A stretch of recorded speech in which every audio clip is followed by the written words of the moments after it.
제가 여러분들에게 질문을 하려고 생각을 합니다. 마음속으로 대답을 하시기 바랍니다. 그냥 입을 벌려서 크게 대답 안 하셔도 되고 마음속으로 솔직하게 대답을 한번 해보시기 바랍니다. 오늘 성령 강림 주일인데 난 성령 받았다. 예수노 여러분들이 마음속으로 대답하십시오. 나는 아직 성령을 못 받았다고 생각합니다. 세 번째, 난 성령 받았는지 안 받았는지 잘 모르겠습니다. 아마 이 셋 중에 하나일 겁니다. 틀림없이. 이 셋 중에 하나도 아닌 분들은 성령과 전혀 관계가 없는 분이기 때문에 큰 문제입니다. 그러니까 여러분은 분명코 난 성령 받은 것을 믿습니다 하든지 아직 나는 성령 받았다고 믿지를 못하겠습니다 그런다든지 난 잘 모르겠습니다. 성령 받았는지 성령 받지 못했는지 잘 모르겠습니다. 이런 분도 계실 거예요. 그렇죠? 여러분 어느 편인지 모르겠는데 제가 답을 드릴게요. 제가 성경을 읽어드리면 여러분들께서 이해를 하실 겁니다. 고린도전서 12장 3절 그러므로 내가 너희에게 알리노니 하나님의 영으로 말하는 자는 성령 받아서 말하는 자는 이 말입니다. 누구든지 예수를 저주할 자라 하지 아니하고 예수님이 축복만 해주시는 분이라고 믿는다는 거죠. 그 다음에 중요합니다. 또 성령으로 아니하고는 성령의 역사가 없이는 예수님을 주시라 할 수 없느니라. 예수를 주시라 할 수 없느냐. 예수님을 구주라고 고백할 수가 없다는 겁니다. 그러면 결론은 간단합니다. 이 자리에 앉아 계시는 여러분들이 아마도 제가 믿기로는 여러분의 얼굴에 다 쓰여져 있는데 제가 믿기로는 여러분이 다 예수님을 구주로 믿으실 거예요. 나는 큰 죄인인데 예수님이 십자가에 달리셔서 내 죄를 다 용서하여 주셨고 이제 나는 구원받았다. 예수님의 공로로 나는 구원받았다. 그렇게 믿으시는 분은 그 믿음을 누가 주시느냐? 여기 성경이 말씀하시기를 성령으로 아니하면 예수님을 구주로 믿을 수 없다고 그럽니다. 그렇다면 다시 물어보겠습니다. 여러분은 성령 받으셨습니까? 성령 받지 못하셨습니까? 아마 속으로 한번 대답하실 때 틀림없이 난 성령 받았습니다. 그렇게 대답하실 거예요. 그러면 왜 우리가 오늘날 하나님 앞에 성령 강림주의를 지키면서 성령의 은혜를 더욱 구하느냐? 그것은 간단합니다. 성령의 충만함을 받아야 됩니다. 아기가 세상에 태어날 때 불과 몇 그램밖에 안 되는 몸집으로 태어나지만은 그 아기는 점점 엄마의 품에서 성장해 가. 그래서 나중에는 엄마보다도 더 키가 큰 그런 사람이 될 수 있는 것처럼 우리가 성령의 은사를 예수님을 내 구주 믿는 성령을 받았을 때 미미하지만 그 성령은 적은 것 같지만 그러나 우리가 날마다 성령으로 충만하게 되어질 때에 우리는 세상을 이기는 사람이 될 수 있습니다. 옛날에 하나님의 사람이 환상을 보았는데 큰 강가에 간 거죠. 그래서 하나님께서 내가 이 강물에 들어서서 걸어보라. 그랬더니 개우 발목에 물이 잠기는 겁니다. 그래 한 1000미터를 더 걸어가 봐라. 1000척을 더 걸어가 봐라. 그래서 그때 가니까 이 물이 허리에 올라오는 거예요. 그리고 나니까 또 하나님 명령하기로 좀 더 1000척을 더 걸어가 봐라. 그러더니 나중에는요 물이 넘쳐가지고 헤엄을 쳐야 되는 그런 강으로 자기에게 다가왔다는 것입니다. 이게 하나님의 성령의 역사인데, 우리가 하나님의 성령의 은사를 체험했는데 처음에는 너무나도 약해서 내 힘으로 성령을 뜻을 거역하고 내 힘으로 세상을 살아가요. 그러나 멀리하나 성령으로 충만하게 되면은 내 힘은 사라지고 간 곳 없고 성령의 힘에 의해서, 마치 바닷속에 뛰어 들어가서 수영하려고 할 때 그 소금물의 부력에 의해서 내가 덩치를 떠듯이 나는 간 곳이 없고 하나님의 성령의 힘에 의해서 움직이는 그런 경지에 들어가게 되기 때문에 우리 성도들이 이 성령 강림주의를 맞이하여서 성령이여 오시옵소서, 내게 충만하게 오시옵소서, 능력으로 오시옵소서. 오래전입니다. 몇 년도인지도 기억이 안 나는데 필라델피아에서 사역할 때에 한미 합동 예배가 있었습니다. 그래 한국 교인들하고 미국 교인들하고 합동 예배를 하는데 흑인들이 너무 굉장히 많이 왔는데, 그날 흑인 목사님이 대표 기도를 하는데, 뚱뚱한 목사님인데 키는 그렇게 작은데 지금도 기억이 나는데, 강단에서 하는데 얼마나 힘있게 기도를 하면서 주제가 뭐냐면 성령이여 오시옵소서, 성령이여 오시옵소서 하는 기도를 얼마나 뜨겁게 하는지 아직까지 오랜 세월이 흐르는 오늘까지 그분의 얼굴이 지금 눈에 삼삼합니다. 우리 성도들이, 여러분들이, 제가 다 하나같이 하나님의 성령을 받았지만은 이젠 성령으로 충만해져야 됩니다. 충만한 가운데에서 나의 힘은 사라지고 오직 성령의 능력으로 내가 세상을 살아가는 역사가 일어나야 되는 것입니다. 이것이 우리 하나님의 놀라우신 은혜요 예수님의 약속의 성취입니다. 예수님께서 세상을 떠나 하늘로 올라가시기 직전에 제자들에게 이런 말씀을 하셨어요. 너희가 예루살렘을 떠나지 말고 아버지의 약속하신 것을 기다리라. 오직 성령이 너희에게 임하시면 너희가 권능을 받고 예루살렘과 유다와 사마리아와 땅끝까지 이르러서 내 증인이 되리라. 우리는 내 한 사람 예수 믿고 구원받는 이것으로 만족하지 아니하고 우리의 가족, 우리의 일가 친척, 우리의 사회, 온 세계에 복음화되는 이것이 예수님의 뜻입니다. 예루살렘과 유다와 사마리아와 땅끝까지. 그러면 나에게 있어서 가장 가까운 땅끝은 어딘가? 우리 선교를 지향하는 지금 우리 교회 학생들도 지금 선교 가기 위해서 선교비를 지금 모금하고들 있지 않습니까? 이 선교학에서는 가장 땅끝까지 복음을 전가하라. 땅끝이 어디냐는 거야. 땅끝이 어디냐? 우리는 이 지구를 한 바퀴 돌아가면서 땅끝 하면서 뺑 돌아가는데 마지막에 오는 것은 나와 가장 가까운 세계가 바로 땅끝이라는, 한 바퀴 쭉 돌아서 오면 바로 가장 나와 가까운 세계입니다. 그래서 우리 예수 믿는 사람들은 복음을 전하는 데 있어서 나에게 가장 가까운 사람들부터 복음을 전하는 것이 땅끝까지 복음을 전하는 이런 비결이라고 가르칩니다.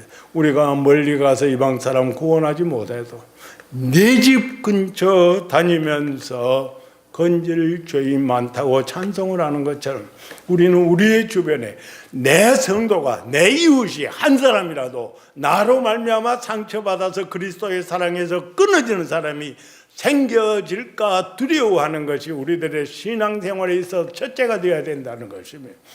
우리는 이것을 두려워해야 됩니다. 두려워할 것이 몇 가지 있는 중에 첫째가 나로 말미암아 그리스도에게서 끊어지는 사람 생기질까봐 가장 두려워해야 됩니다. 종종 저는 요즘 한국의 문제를 심각하게 생각을 해요. 뭐 때문에 한국이 문제가 있다. 저는 은퇴한 목사로서 양심적으로 고백한 것은 한국의 문제는 교회의 문제고 한국 교회의 문제는 목사의 문제고 이렇게 제가 생각을 합니다. 그건 양심적입니다. 조금도 거짓이 없는 문제. 그렇기 때문에 한국이 살려면 목사가 회개하라. 이걸 제가 노골적으로 교단 모임에서도 이야기를 합니다. 오늘 우리는 내 이웃이 뭐냐? 복음을 땅 끝까지 예수님이 전하라고 명령하셨는데 땅 끝이 어디냐? 바로 나와 가장 가까이 있는 사람이라는 것을 생각해야 됩니다. 이 성령 강림은 오순절날에 임하였습니다. 1절입니다. 오순절날, 이게 오순절날. 오순절날이 이미 이름에 오순절은 6월절이 지난 첫 안식일부터 50일을 계산한 때가 오순절입니다. 그래서 이 50일 되는 날이라 해가지고 이름을 붙이기를 오순절이라 그렇게 이름을 붙였습니다. 이것은 유대인들의 세계의 3대 절기 중에 하나인데 이 3대 절기에 그 중에 하나인 이 오순절에 성령께서 임하게 되어졌다는 것입니다. 우리는 예수님이 너희가 예루살렘을 떠나지 말고 아버지 약속하신 것을 기다려라. 그렇게 말씀하실 때 벌써 오순절날 성령께서 임한다는 사실을 염두에 두고 말씀을 하신 것 같습니다. 종종 우리의 세계에서 우리 예수 믿는 사람들이 나를 귀하게 여겨야 되느냐, 귀하게 여기지 않아야 되느냐, 이런 심각한 고민에 빠질 때가 있습니다. 저희들은 경건파 교단에서 어릴 때 훈련을 받았기 때문에 결혼도 같은 교단의 사람과만 했고 결혼식장에서 사진도 한 장도 찍지도 못했고 아이를 낳아가지고 학교에 들어가자 월요일 날 시험이면은 주일 날은 시험 공부를 시키지 아니하고 밤새껏 지키고 아는 재우고 지키고 앉아 있다가 12시 땡 하면 깨워가지고 시험 공부를 시키는 그런 철저한 날과 시간에 그 매달리는 생활을 했습니다. 그런 대로 그것이 우리는 주일 성수라 이렇게 생각을 하면서 경건훈련을 아이들에게 시켜보기도 하고 아이들이 무슨 수학여행을 간다고 그러면 담임선생에게 토요일 날 돌려보내줄래? 안 보내줄래? 다짐을 해가지고 토요일 날 돌려보내주겠다고 하면 보내고 따로 보내고 주일을 지나고 온다면 안 보내고 그런 정도까지 저희 아내가 극성이었습니다만은 그러면 오늘 우리 그리스도인들의 세계에서 이 주일에 대한 문제, 날짜에 대한 문제를 어떻게 우리는 생각을 해야 될 것인가? 나를 중요하게 여겨야 되느냐, 중요하게 여기지 않아야 되느냐? 이런 심각한 고민에 여러분들이 빠지게 될 겁니다. 전 결론적으로 말씀을 드린다면 최전방에서 적과 대치하면서 총을 쏘고 있는 전쟁이 치열한 포탄이 떨어지고 비행기가 공습을 하고 지상전을 하고 있는 군인들이 치열하게 전쟁을 대치하고 있는 날이 주일날이에요. 그러면 이 사람은 나 오늘 주일이니까 총 안 쏩니다 하고 나자빠져 있어야 되느냐? 그건 주일 성수가 아니죠. 그런 상황 속에서 전쟁을 안 한다는 것은 군인의 본분을 저버린 것이죠. 그러면 그런 전쟁통에서는 싸움을 할 수밖에 없는 것 아니겠어요? 치열하게 싸움을 해야죠. 그러다가 소강 상태가 되어져 조용해서 이젠 전쟁을 하지 않고 쉬는 시간이. 그러면 그때에 군목을 위시해서 믿는 예수 믿는 사람들이 모여가지고 그게 월요일이 됐든 그것이 화요일이 됐든 그때 모여가지고 막자에서 예배한다면 그것이 그들에게는 주일 예배죠. 그래요, 안 그래요? 제가 틀리게 생각하는지 모르겠어요. 그러나 그러지 않냐고. 평상시에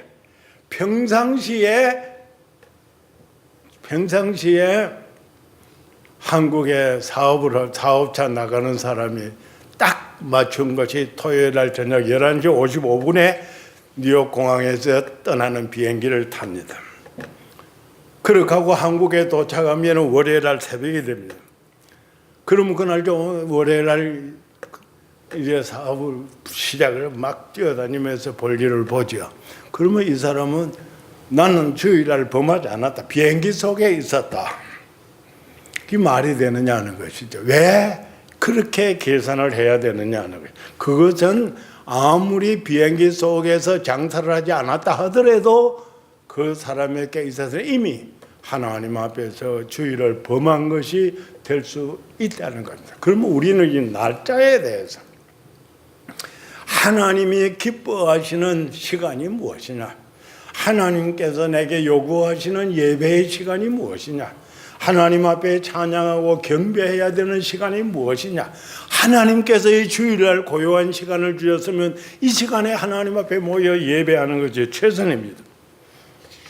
이렇게 우리가 생각을 할 때 골로새서 2장 16절에 먹고 마시는 것, 절기, 초하루, 안식일 이러한 이유로 너희를 비판하지 못하게 하라. 우리 종종 날짜 가지고 시간 가지고 너무 경론을 하고 비평을 하고 정죄하는 것은 잘못이라 이 말이에요. 한 가지만 간단하게 원고에 없는 이야기를 하고 지나가겠습니다. 전 박윤선 목사님이 저를 좀 아들처럼 길러주셨고 한 번도 절들어 윤전도사 윤목자 그렇게 부른 일이 없고 이 사람아 하고 있고 늘 그렇게 부르시는데 그 어른은요, 제가 집에 가서 추석을 대필할 때나 기차를 같이 타고 가면서 대필할 때나 언제나 저를 그냥 믿어요. 자기가 부르는 걸 제가 다 쓰고 그냥 출판사에다 넘기면 될 정도로 하는데 그분이 늘 사람들에게 이용만 당합니다. 자기가 순진하니까 선교사가 금요일 날 떠나는 부산부두에서 미국으로 떠나는 배를 타고 그때는 비행기가 잘 없어서 혹 있으니까 떠나는데 배가 풍랑으로 못 떠나고 주일날을 배 안에서 머물게 됩니다. 그러니까 이 소식을 전해 듣고 그 목사님께서 이 선교사들이 배 안에서 같이 가지고 있으니 오늘 주일이지만 가서 예배를 가서 드려야 되겠다 하고 전차를 타가면서 부두까지 부산 부두까지 가신 거죠. 가서 예배를 드렸습니다. 그 소식이 이제 교단에 들리자 교단에서 신학교 교장이 주일을 범했다. 그래가지고 주일 범했다고 해서 교장직 파문을 시켜가 쫓겨나게 되었습니다. 과연 이 가능할 것이냐? 이것이 잘한 일이냐 잘못한 것이냐? 이런 심각한 고민이 우리들에게 생겨야 돼요. 그러니까 율법주의와 하나님 제일주의를 우리가 생각을 해야 돼요. 나를 지킬 때 있어서 예수님은 분명히 말씀하십니다. 안식일이 사람을 위해서 있는 것이지 사람을 안식일을 위해서 있는 것은 아니라고 예수님께서 말씀하셨습니다. 그렇기 때문에 이 날은 어떤 날이냐? 이 안식일 제도가 처음 생겨질 때에 창세기 1장으로 거슬러 올라가게 되어지면은 하나님께서 엿새 동안에 만물을 만드시고 일의 날에는 쉬셨는데 하나님이 피곤하셔서 쉬신 것이 아니고 창세기 2장 3절에 이렇게 말씀합니다. 하나님이 그 일곱째 날을 복되게 하사 거룩하게 하시고 하나님께서 안식일을 만들 때에 피곤하셔서 쉬는 게 아니라 이 날을 복되게 하고 이 날을 거룩하게 하기 위해서 만드셨다면 오늘날 여러분과 저는 이 안식일이 주일로 변경되어졌다는 사실을 우리는 부활을 믿을 때 믿고 있습니다. 그렇다면 우리 하나님께서 안식일을 복되게 하셨고 안식일을 거룩하게 하셨다면 이 날이 주일로 변경되어졌으니까 이 주일날에도 하나님이 이 주일을 성수하며 예배하는 성도들께 복 주시고 이 날을 거룩하게 하나님이 하신다고 하는 사실을 믿으면서 우리가 주일날 이렇게 회집을 하고 하나님 앞에 예배를 드리는 것이죠. 그렇기 때문에 하나님 앞에 예배하는 우리들, 찬양하는 우리들이 이날에 하나님이 내게 복을 주신다, 하나님이 이 날을 거룩하게 구별하셨다, 이런 생각 가지고 이 날을 지킨다면 그 시간이 문제가 될 것이 없는데, 이것 때문에 사람들을 비판하는 것은 잘못이라는 것입니다. 이 날에 성경이 이렇게 말씀합니다. 이 날에 그들이 다 같이 한 곳에 모였더니, 다 같이 한 곳에 모였더니, 그 한 곳이라고 하는 것이 어느 곳인지는 잘 모르지만은 이 오순절 날에 다 같이 한 곳에 모여서 하나님이 약속하신 그 성령의 은사를 기다리고 있었던 것만은 사실입니다. 다 같이 한 곳에 모였습니다. 모여 있는 것이 왜 중요한가? 이것은 첫째로 예수님의 말씀에 순종하는 것입니다. 예수님이 말씀하시기를 예루살렘을 떠나지 말고 아버지의 약속하신 것을 기다리라 하셨으니까 떠나지 않고 다 같이 이곳에 함께 한 곳에 모여 있었다는 것입니다. 우리는 혼자서라도 산에서 기도하면서 예배할 수도 있고, 가정에서도 가정 예배도 할 수 있고 할 수 있습니다. 그 예배도 다 하나님 앞에 예배하는 것이고 하나님이 예배를 받으시는 것입니다. 그러나 하나님께서 이 교회라고 하는 하나의 공동체를 주실 때에는 우리가 이곳에 모여서 하나님 앞에 함께 예배하는 것은 하나님이 원하시기 때문에 교회 공동체를 하나님께서 주신 것입니다. 여러분들이 오늘 아침에도 사도신경을 했습니다마는 마지막에 내려가면 거룩한 공예와 성도가 서로 교통하는 것과 이 공교회, 홀리 캐서릭 처치가, 이 공교회가 여기에 모인 회중이 서로 교통하면서 교제하면서 하나님 앞에 예배한다고 우리가 신앙 고백을 합니다. 그렇기 때문에 우리는 이렇게 함께 모여 있는 이것이 우리의 신앙 생활의 한 수단이라고 하는 사실을 생각해요. 모여 있는 것은 엄청 중요한 것입니다. 모여 있지 아니하면 마음이 흩어지기 쉽습니다. 여러분, 솔직하게 여러분들이 생각해 보십시오. 이건 뭐 거짓없이 여러분이 생각한다면 내 혼자 신앙생활을 잘할 수 있느냐? 가족들 하나도 없이 내 혼자서 정상적으로 하느냐? 아니면 내 가족들과 함께 가정예배를 할 때가 내가 정상이냐? 좀 더 나아가서 우리 성도들과 함께 하나님 앞에 모여서 교회에서 예배할 때가 정상이냐? 이런 아무리 생각하기 혼자 가지고는 뭔가 이상합니다. 그래서 성경은 한 곳에 함께, 다 함께 한 곳에 모여서 기도하면서 하나님이 약속하신 성령의 은사를 기다리고 있었던 것입니다. 꽤 오래된 어느 날이었습니다. 바로 이 밖에 친교실 의자에 앉았는데 어떤 분이 제게 물었습니다. 지난해 같아요. 제게 어떤 분이 묻기를, 목사님, 가나안 성도를 아십니까? 그렇게 물었어요. 그래서 저는 가나안 성도는 가나안 땅은 하나님의 약속의 땅이요, 하나님의 복지요, 하나님께서 그 언약으로 주신 곳이니까 가나안 성도라면 신앙생활을 굉장히 잘하는 사람일 것이라고 생각을 한 겁니다.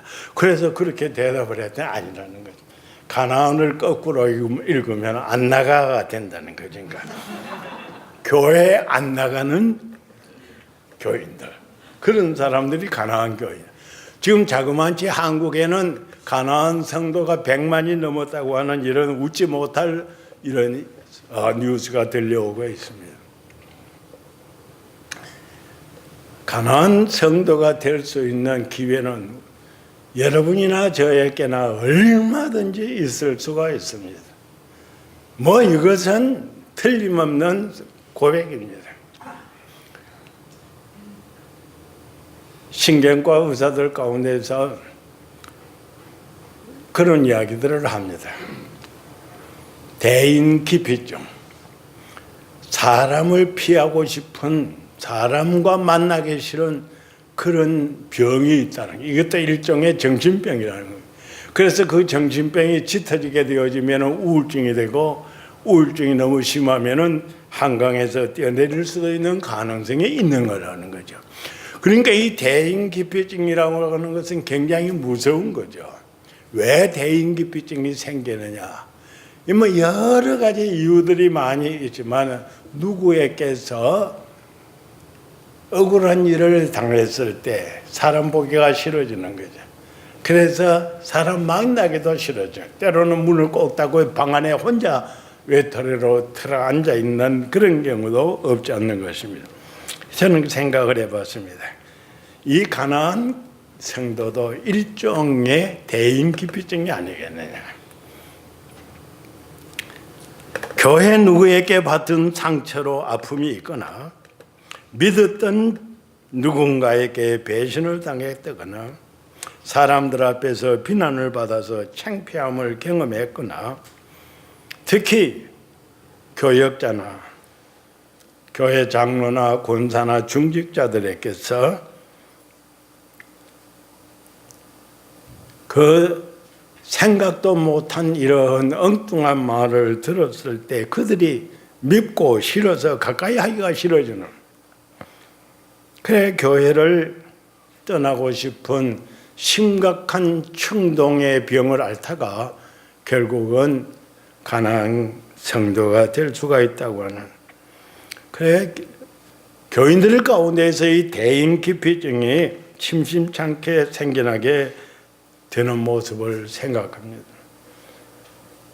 그러니까 우리는 우리 성도들 중에 하나이라도 나로 말미암아 교회를 떠나는 사람들이 생겨나서는 안 되고, 내게 그런 마음이 있을 때에는 치료를 빨리 해야 됩니다. 전 4가지 방법을 제시하고 싶은데, 누가 미워서 교회 나가기 싫다, 누구 때문에 교회 나가기 싫다 할 때 그런 마음이 생겨질 때 그런 병을 치료하기 위해 첫째, 내 자신을 위해서라도 그 사람을 용서하자는 겁니다.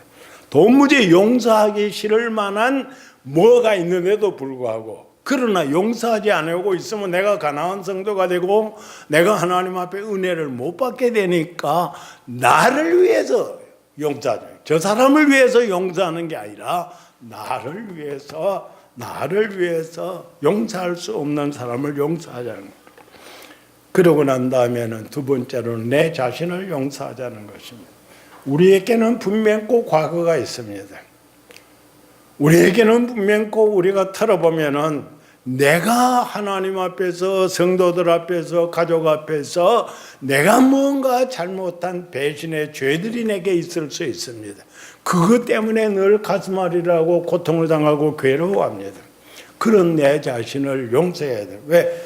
예수님이 십자가에서 나의 죄를 다 담당하시고, 그 예수님이 말씀하시기를 수고하고 무거운 짐진 자들아 다 내게로 오라, 내가 너희를 쉬게 하리라고 내게 진리 안에서 자유를 주셨으니까 내 자신을 용서해야 됩니다. 그래야 우리는 하나님 앞에서 자유로운 마음을 가지게 되어집니다. 영접하는 자, 그 이름을 믿는 자들에게는 하나님의 자녀가 되는 권세를 주신다고 요한복음 1장 12절에 말씀하셨으니까 나는 하나님의 자녀입니다. 내가 미워할 만한 잘못과 죄악이 내게 있다 할지라도 나는 하나님의 자녀입니다. 하나님이 나를 자녀 삼아 주셨으니까 하나님의 자녀의 권세를 가지고 좀 더 떳떳하게 살려는 것입니다. 세 번째로 치료법은 아파하기보다는 적극적으로 대처해 나가자는 겁니다. 내가 원수시할 수 있는 사람이 있을 때에 저 사람이 나는 저 사람 보기도 싫을 때 그런 생각이 드는 사람이 있을 때 적극적으로 가서 앞에 가서 악수하고 말을 붙이고 대접을 하고 함께 식사를 하고 해보자는 것입니다. 그러면 치유됩니다. 반드시 해결이 되어지는 것입니다. 네 번째로는 우리의 아주 적극적인 치료법은 아침마다 세수를 하고 나서 그냥 화장을 하면서 지나는 것보다는 세수하고 나와서 거울을 보면서 야, 너 행복한 사람이구나. 하나님께서 아직도 너를 사랑하고 계신다. 하나님이 너를 사랑하신다고 나의 얼굴을 보고서 내가 한번 외쳐보자는 것입니다. 이렇게 살면 우리는 대인기피증이 생겨나지를 아니할 것이고 아울러 가난한 성도가 되는 이런 위험에 빠지지도 않습니다. 저는 생각을 합니다. 교회가 싫어서 그냥 예배 직전 1분 전에 들어가서 앉았다가 축도 마치자마자 아무것도 안 하고 나오면 편안하다. 편안할는지는 모르나 신앙이 성장하지는 절대로 성장하지를 않습니다. 어린애들은 콧불도 하고 홍역도 치르고 앓기도 하고 넘어지기도 하면서 애들은 성장하기가 마련입니다. 오늘 우리 그리스도인들은 하나님의 교회에서 이런 일 저런 일 어려운 말 듣기도 하고 봉사에 고통을 당하기도 하면서 신앙이 성장하게 되어져 있는 것입니다. 활동하면서 성장을 하는 것이지 가만히 있으면은 이것은 성장하는 기회를 놓쳐버리게 되는 것입니다. 교회 회집을 등한히 여기는 사람들이 나는 천당 간다, 천당 가지 못한다, 구원받는다, 구원받지 못한다 그런 말을 하고 싶지 않습니다. 왜? 구원은 절대적으로 하나님의 권한입니다. 하나님의 절대적인 권한이기 때문에 구원 문제는 말하고 싶지는 않습니다. 그러나 교회 회집을 등한히 여기면은 내 신앙에는 손해를 보게 되어집니다. 히브리서 10장 25절에 말씀하시기를 모이기를 피하는 어떤 사람들의 습관과 같이 하지 말고 오직 권하여 그날이 가까움을 볼수록 더욱 크라자. 구약 성경에는 모이기를 피하는 시험에 들지 말고 그렇게 말씀을 합니다. 모이기를 피하는 것은 모이기를 싫어하는 것은 일종의 크나큰 내 신앙생활의 크나큰 시험인 것입니다. 그렇기 때문에 이런 시험을 당하지 말고 열심히 모이자는 것입니다. 열심히 모이라는 것입니다. 어떤 사람이 말하기를 교회 부흥을 원하느냐? 그러면 내가 예배 시간에 빠지지 말고 너부터 먼저 예배 시간에 열심히 참석을 해라. 참여해서 함께 예배하라. 그렇게 말했습니다. 옳은 말입니다. 우리가 하나님의 교회 부흥을 원한다면 하나님 앞에 우리들은 열심히 모여서 함께 예배하는 그런 자세를 가져야만이 합니다. 이 오순절날이 이르렀을 때에 2절 말씀입니다. 호련히 하늘로부터 급하고 강한 바람서 같은 소리가 있어 그들이 앉은 온 집에 가득하더라. 성령이 임할 때에 급하고 강한 바람 소리 같이 임했다고 그렇게 말씀을 합니다. 사람들은 흔히 말하기를 뭔가 막 정신없이 집 안에서 이리 뛰고 저리 뛰고 하는 사람을 이 바람 소리 내고 돌아다닌다고 그런 우스갯소리를 하기도 합니다만 이 바람이 급하게 내려온다. 이거 급하고 강한 바람이 임하는 것처럼 성령이 임했다. 이것은 성령께서 너무 급하기 때문에 세계가 복음화되어야 되는데 제자들은 힘이 없습니다. 예수님 앞에 기다리고 있는 120명의 이 사람들은 너무나도 무능합니다. 힘이 없습니다. 방언을 못합니다. 아무것도 할 수가 없으니까 성령이 너무 급해가지고 내가 와서 빨리 급하게 와서 각 사람에게 나누어 줘서 그들로 하여금 세계 선교의 역군으로 만들어야 되겠다고 하는 하나님의 강력한 의지가 있었기 때문에 급한 바람처럼 이 성령께서 임하게 되어졌다는 것입니다. 오늘날에도 마찬가지입니다. 하나님께서 여러분들을 사용하시기를 원하십니다. 우리 하나님께서 여러분들에게 성령으로 임하실 때 급하게 임하실 때가 많이 있습니다. 그런데 여기에서 우리는 바람의 성질을 보면서 하나님 앞에서 우리가 다시 한번 겸손해야 될 이유가 있습니다. 바람이라고 하는 것은 기상 조건의 주역입니다. 홍수, 가뭄, 폭풍, 태풍, 그리고 온도와 습도, 이 모든 것이 바람이 조절한다고 그럽니다. 저는 기상학을 공부해보지를 않았기 때문에 모르나 어떤 사람이 이렇게 가르쳐 줍니다. 그러니까 이 바람이 들어서 모든 것을 다 운영을 하시는데 그 바람은 누가 주장을 하시느냐? 그 바람은 아무도 주장할 수가 없습니다. 오직 전능하신 하나님께서만이 바람을 주장하신다고 합니다. 미국같이 문명한 나라, 과학이 발달된 나라에서 바람을 주장해서 과학자들이 모여가지고 바람의 방향을 돌릴 수만 있다고 할 것 같으면 어째서 금년에 벌써 여름도 다 오기 전에 또 중남부 지방에 토네이도가 30개나 지나가게 된다는 말입니다. 그래서 자동차가 날아가고 집이 무너지고 사람이 죽고 난리가 나고 있는 거죠. 이 과학자가 없어서 미국에 이렇게 됩니까? 바람을 주장하시는 분은 전능하신 분이시죠. 인간은 할 수가 없어요. 마찬가지로 오늘날 여러분과 저의 심령 속에 하나님이 성령을 풍부하게 풍성하게 주셔서 하나님의 일꾼 삼으시고 너는 이 아주 고요한 자리에 있던 나를 끌어내서 하나님의 일꾼으로 삼으시는 하나님의 성령의 역사가 하나님의 임의대로 하시는 것이지 하나님 내게 성령을 주십시오. 그런다고 해서 성령이 임하고 나는 성령이 필요 없습니다. 나는 하나님의 일꾼을 그렇게 원치 않습니다 해서 하나님께서 그를 사용하시지 않느냐는 것은 아닙니다. 하나님의 주권이요 하나님이 임의대로 하시는 것이기 때문에 우리는 거절할 수도 없습니다. 전도서 1장 6절에 바람은 남으로 불다가 북으로 돌아가며 이리 돌며 저리 돌며 바람은 그 불던 곳으로 돌아가고 바람이 임의로 불며 내가 그 소리를 들어도 어디서 오는지 어디로 가는지 알지 못하느냐. 성령으로 난 사람이 이러하니라. 이 전도서의 말씀이나 예수님이 요한복음에서 하신 말씀은 바람을 주장하시는 분은 하나님이시라는 사실을 가르칩니다. 그렇기 때문에 오늘 우리들은 하나님의 성령의 역사와 그 의지에 겸손히 순종하는 것만이 우리가 할 수 있는 최선의 신앙 자세라는 사실입니다. 사랑하는 성도 여러분들, 성령의 역사를 거역하면 어떤 결과를 가져옵니까? 성경은 이렇게 말씀합니다. 말로 인자를 거역하면 용서를 받지만 말로 성령을 거역하면 용서받을 길이 없다고 그렇게 말씀을 합니다. 무슨 이야기인가 하면 아주 쉬운 이야기입니다. 우리가 말은 실수할 때가 종종 있죠. 그렇기 때문에 다시 돌이키면 됩니다.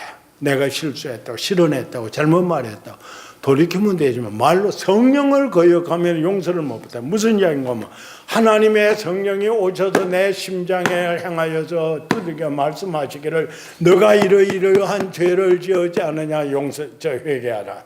너 이러이러한 잘못을 범하고 있지 않느냐 회개하라. 너 이렇게 하나님의 뜻을 역행하고 있지 않느냐 회개하라.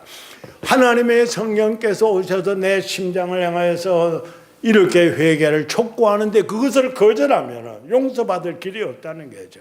성령께서 회개를 독려하는데 거절하면 그 성령의 역사를 거절하면 회개하지를 못하니까 용서를 받을 길이 없다는 거죠. 그렇기 때문에 우리 그리스도인들의 신앙생활의 최선은 무엇이냐? 하나님의 성령께서 내 마음에 오셔서 나를 감동하실 때에 겸손하게 낮아져서 말씀하옵소서 내가 순종하겠습니다 하고 싫든 좋든 성령의 역사에는 순종해야 됩니다. 여러분들이 하루 24시간을 살아가는 동안에 여러 차례 성령의 강력한 역사를 받게 될 것입니다. 우리는 그럴 때 겸손히 순종을 해야만이 하는 것입니다. 한 가지만 더 말씀을 드리고 마치겠습니다. 3절입니다. 마치 불의 혈처럼 갈라지는 것들이 그들에게 보여 그 다음에 누구에게 임했다고 그럽니까? 성경에 있어요. 성경에 다 써놨거든요. 누구한테 임합니까? 각 사람에게. 그 다음에 또 문제입니다. 몇 개씩? 각 사람 위에 몇 개씩? 하나씩. 각 사람에게 하나씩.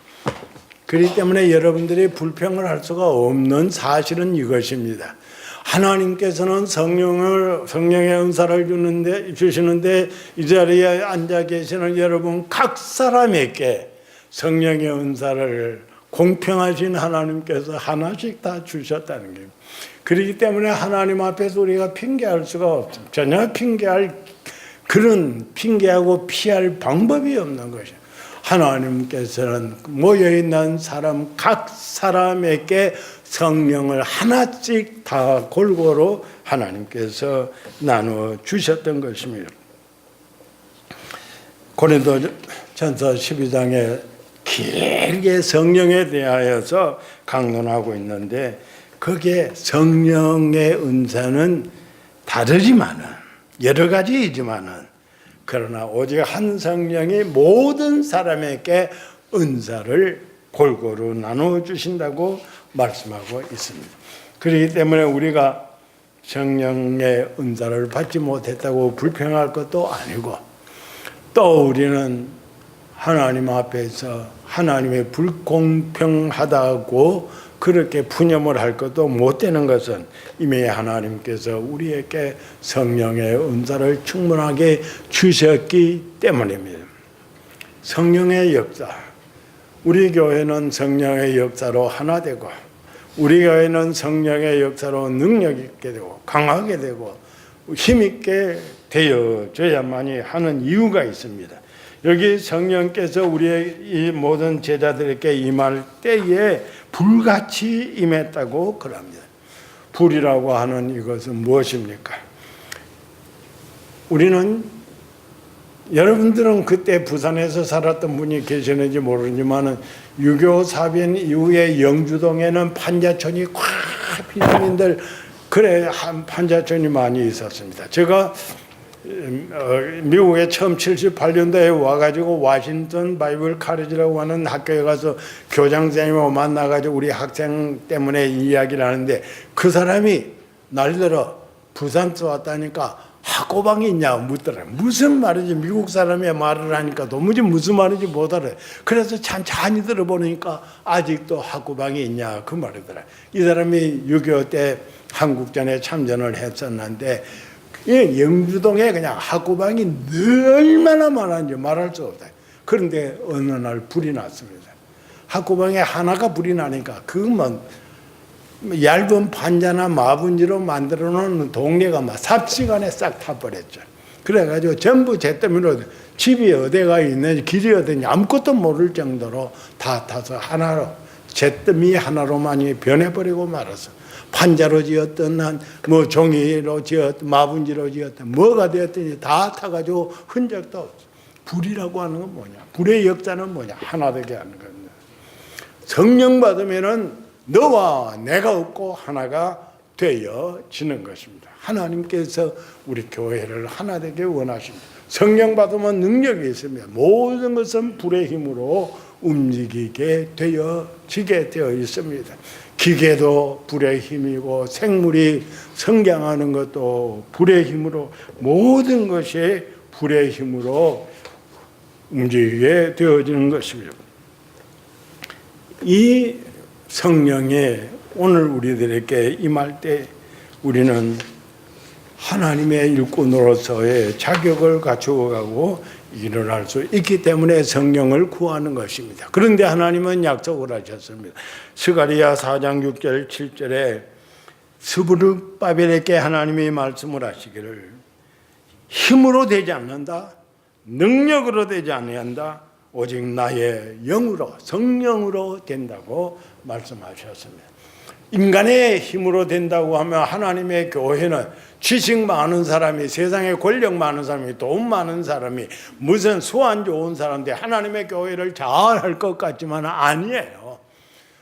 힘으로도 안 되고 능으로도 안 됩니다. 무엇으로? 하나님의 성령으로, 하나님의 영으로 가능한데 스룹바벨 앞에 모든 것이 평지가 되도록 하겠다고요. 높은 산이 있느냐 낮아져서 평지가 되고, 골짜기가 있느냐 계곡이 있느냐 돋아져서 평지가 되어져서 스룹바벨 앞에서 성령의 은사를 받은 스룹바벨 앞에 모든 것이 평탄한 아스팔트의 길처럼 만들어 주시겠다는 것이 하나님의 놀라운 약속인 것입니다. 사랑하는 성도 여러분들, 우리 은혜교회 성도들은 오늘 성령 강림주의를 맞이하여서 이제 이미 성령을 받으셨으니까 성령으로 충만하게 되어져서 힘 있는, 능력 있는, 그리고 하나 되는 하나님의 역사를 이루어가는 이런 귀한 성도들이 되어져서 주님이 보실 때 가장 귀하게 보시는 교회가 되어질 수 있도록 여러분들의 전심전력을 다하시기를 바랍니다. 한 가지만 말씀드릴게요. 그러면 성령 받은 내가 성령 충만하려면 어떻게 해야 될 것인가? 무엇이 성령 충만인가 하는 것입니다. 성경 있는 사람은, 있는 분, 성경을 가져오신 분들은 한번 성경을 찾으시기 바랍니다. 여자 성도들은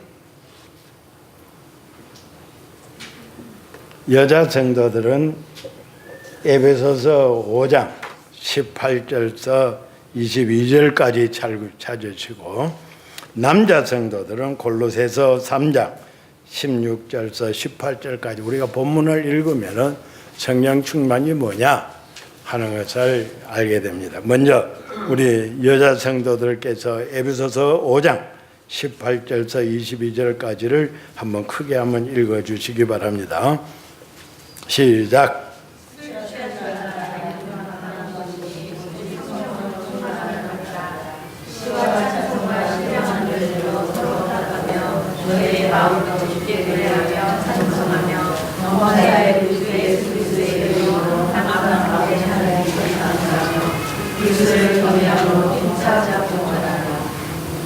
예, 그 다음에 아내들이여 자기 남편에게 복종하기를 주께 하듯 하라. 거기까지 읽었으면 좋은데 제가 부탁을 안 드리는 남자분들 골로새서 3장 16절에서 18절까지 한번 큰 소리 읽어주십시오. 남자 성도들이 읽어주십시오. 골로새서 3장 16절에서 18절 시작.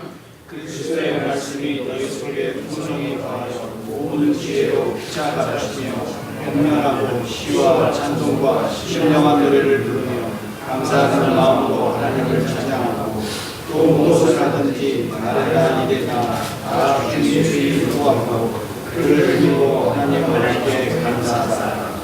아내들아 너희에게 전하라. 이는 주 안에서 마땅하다. 여기 순서가 똑같습니다. 똑같습니다. 아내들이여 하는 데까지 읽으면 아내들이여 남편에게 그게 똑같은데, 여기 에베소서 5장 18절에는 오직 성령으로 충만을 받으라 그랬고, 골로새서 3장 16절에는 그리스도의 말씀이 너희 속에 풍성히 거하여 이렇게 말씀, 똑같은 겁니다. 그러면 우리 개혁주의 주경신학에서는 어떻게 말하는가 하면 하나님의 말씀으로 충만한 것이 성령으로 충만한 거다 이렇게 이야기를 합니다. 우리는 이 컵에 공기가 가득 차 있을 때 이 컵에 있는 공기를 가장 쉽게 뺄 수 있는 방법은 물을 가득 채우는 겁니다. 그러면 공기는 빠져나가고 물이 가득 차게 되어집니다. 오늘 우리 예수 믿는 사람들이 믿음의 거품들이, 여러분은 아니지만 저도 믿음의 거품들이 많은데 이 거품을 다 빼버려야 됩니다. 그러려면 어떻게 해야 되느냐? 하나님의 말씀으로 충만해지면 신앙의 거품은 다 빠져나가 버리고 하나님의 성령으로 충만하게 되어지는 이런 놀라운 은혜를 받게 된다는 것입니다. 성도여, 이제 후로는 우리들이 인간적인 욕망이나 생각이나 세상의 헛된 것 생각하기보다는 하나님의 성령으로 충만해서 하나님의 능력으로 우리 자신을 이기고 세상을 이기고 하나님의 교회를 하나 되게 하여 하나님께 영광 돌리는 이런 복스러운 성도의 사명을 이어가시기를 이 성령 강림주의를 맞이하여서 여러분께 축복합니다. 기도하겠습니다.